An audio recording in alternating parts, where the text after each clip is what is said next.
Hello everyone, today I'll be ranking the 16 roller coasters located at Six Flags Great America in Gurnee, Illinois. Great America has been my home park for several years now, so I think it's high time I give a proper review of its amazing lineup of rides. The park also just celebrated its 50th anniversary, and there's plenty of attractions that range in age from 50 years old to just 1 year old. The park's lineup has always been diverse and top-notch, though many argue there isn't a world-class standout ride. I think what shocks me most about Great America's collection of rides is just how many unique ride types there are, and how the park just keeps updating its existing attractions to ensure everything looks and feels fresh. This list was very difficult to make as there are only about 4 or 5 coasters, aside from the kiddie coasters, that I'm not a huge fan of. The top 9 are rides I prioritize every time I go. Before we dive in, I'll be using a bit of non-copyright footage from other creators, so go ahead and follow the links in my description box to subscribe to their channels if you like what you see. Let's get into it. In 16th place is Sprocket Rockets. Sprocket Rockets is a 1998 Vekoma Jr. coaster, which I have yet to ride. It's really meant for kids, and it's always important to have something less thrilling in the park, so I'm glad it's here. I assume since I like the small-scale wooden roller coaster at Kings Island, which is called Woodstock Express, that I would likely prefer Little Dipper to Sprocket Rockets. For now, I'm assuming this ride would rank last place for me. In 15th place is Little Dipper, a 2010 Philadelphia toboggan coaster's creation. Again, this ride is really meant for a younger crowd, so yeah, I haven't ridden it just yet.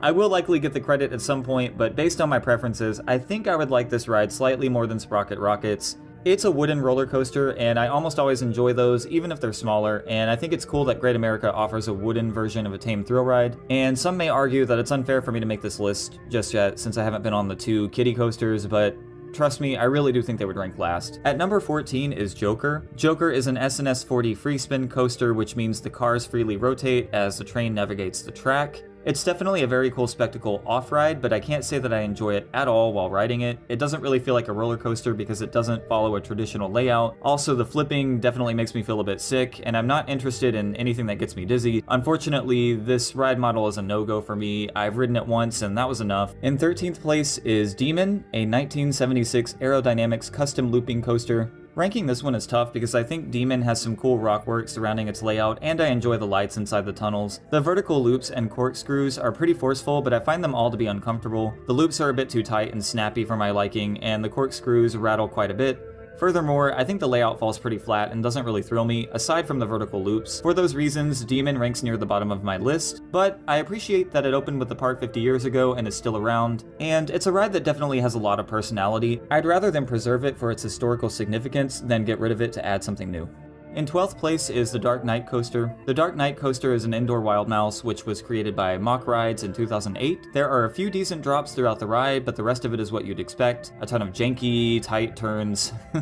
I'm not really a fan of wild mice for this reason. The turns aren't very comfortable. However, this ride does have some pretty cool theming, especially in the queue line, and before I really got into roller coasters, I used to like this ride quite a bit more. I just think my expectations have changed since I got into bigger thrill rides. Either way, it's a nice addition to the park, and it's worth riding at least once. Number 11 is the Flash Vertical Velocity, created by Intamin in 2001. This ride launches back and forth on 2 spikes, one straight and the other twisted, and the sensations you get are actually very thrilling. I wasn't much of a fan the first time I rode it because, like Joker, this ride doesn't really feel like a roller coaster to me. The ride time is very short, and the motion kind of becomes nauseating after a little bit, so I guess I'm glad it's not a long ride cycle. However, out of all the roller coasters I rank lower, I can acknowledge that this one is probably the most intense and exciting. It also feels pretty smooth for its age.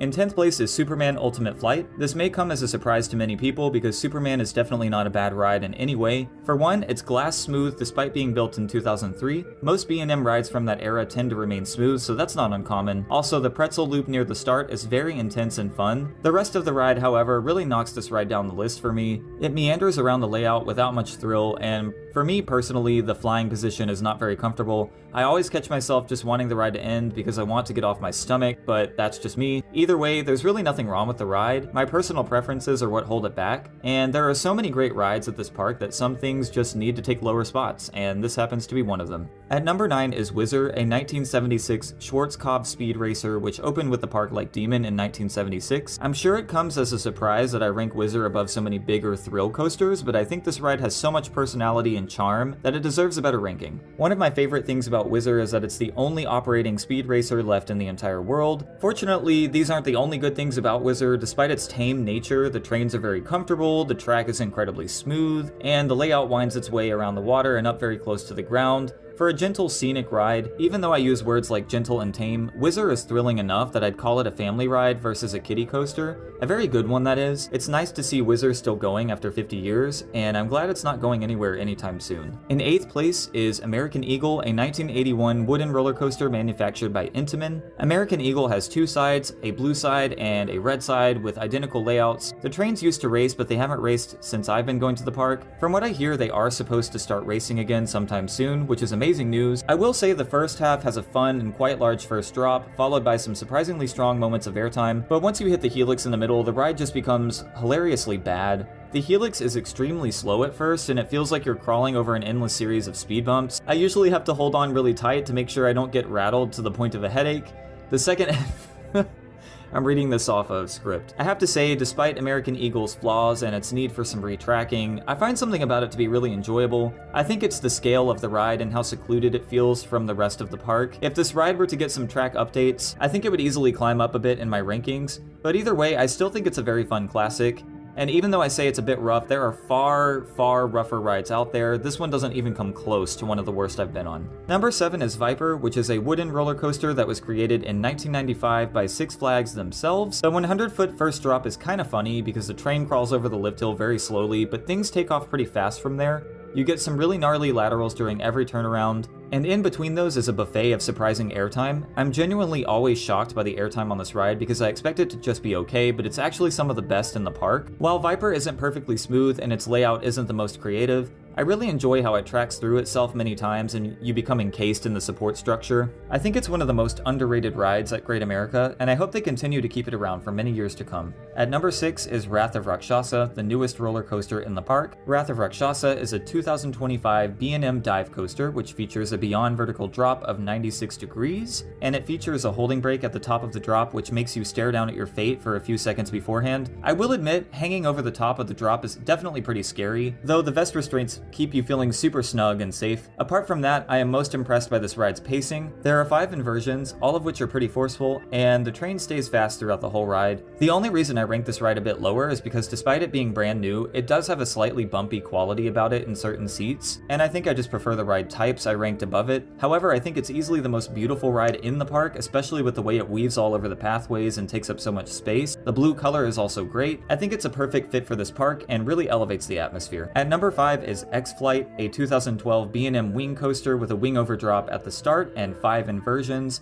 The first drop is awesome right out of the gate. I absolutely love the feeling of falling out of my seat upside down while I'm dropping. Also, the first 2 inversions that follow the drop are surprisingly very forceful. On the outside seat, you really feel like you'll slam into something during the inline twist through the control towers. I absolutely love wing coasters, so it's no surprise I'd rank this one pretty high on my list. I'm sure I sound like a broken record at this point, but I have to be as critical as possible to make a proper list, and X-Flight does suffer from some serious shakiness. During the inline twist, no matter which seat I'm in, back or front, the train starts violently bouncing up and down. It's not bad enough to ruin the ride for me, but I definitely noticed this ride's smoothness paling in comparison to many other rides that are just much older. Either way, this ride is awesome, and I make time to ride it every time I visit the park. Number 4 is Batman the Ride, a 1992 B&M inverted roller coaster. Batman is now an ace landmark and was the very first inverted roller coaster to ever be manufactured. The incredible thing is, I think this ride is, without a doubt, one of the smoothest in the park, and one of the smoothest I've ever been on. I also love the theming in the queue, which is quite elaborate compared to most other rides here, and the setting in the trees and near the water is a huge plus. Every inversion is powerful and whippy, to the point I feel like I'll get thrown off the ride. The only downside is sometimes I feel a bit dizzy for a few seconds after the ride ends, but it goes away really quickly.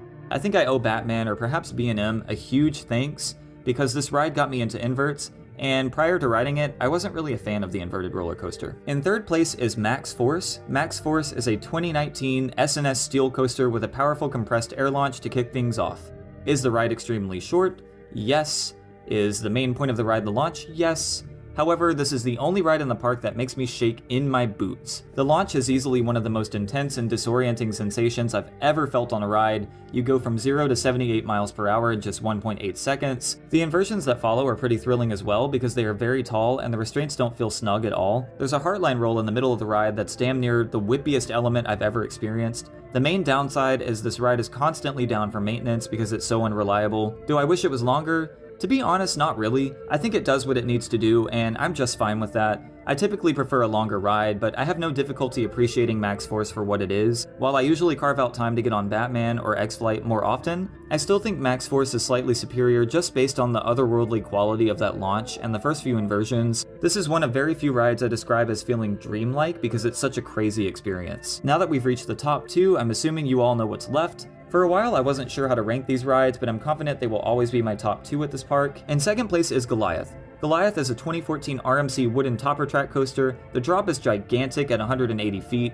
and believe me, it is easily the best drop in the park. I think this is in part due to the nature of the restraints and the steepness, but I always feel like I'm standing up when we plummet to the bottom. I lift completely out of my seat every time. The turnaround after the drop is profiled at such a weird steep angle that it almost feels unnatural. The following Airtime hill is insanely strong. The dive loop and zero-G stall are both graceful and comfortable, whilst also feeling super intense because the whip coming out of them is so strong. There are a few final moments of strong ejector before you hit the brake run as well. There is one downside to this ride, and that is I do think it is a little bit short. It's not short by much, maybe just 1 or 2 more elements would have been nice. I also don't find Goliath to be rough like some say. I'm a massive fan in every way, and I can understand why some people rank this as their number 1 at Great America. And in first place is none other than Raging Bull, a 1999 B&M hypercoaster that is the second of its kind. Like Batman, Raging Bull is unbelievably smooth considering its age. In fact, I think this very well may be the smoothest ride in the park. Not only that, but I'm a major fan of any ride that has a drop at or taller than 200 feet, so the 208-foot drop is perfect for me. I was expecting Diamondback at Kings Island to blow this ride out of the water, and aside from the steepness of the first drop and the superior setting, I really don't think it does. However, it took me a while to come to that conclusion. Raging Bull definitely has less airtime than other B&M hypers, but the airtime moments it does have are seriously fantastic. The first Camelback Hill reliably throws me out of my seat, and the twists and turns are actually really fun and unique for a ride of this type. This year, I got a few trimless rides that damn near rivaled Gigas like Orion at Kings Island. The second half was just blazing. I was yanked from the seat on every drop and hill from start to finish. I was absolutely floored. Yes, my next rides featured the trims, and to my understanding, they may be off for a while, or maybe permanently. Either way, I still love Raging Bull more than any other ride in this park, and while Goliath is certainly more intense and chaotic, Raging Bull has a really fun, graceful, airtime-filled long layout that never disappoints me. And that's gonna do it. I look forward to making many more trips to Great America over the course of this season, and if you live near this park, definitely give it a go. You won't be disappointed by the variety and quality this park has to offer. If you've made it this far, give me a like and subscribe to my channel, as it will help me in my mission to create more content like this. Thanks for watching.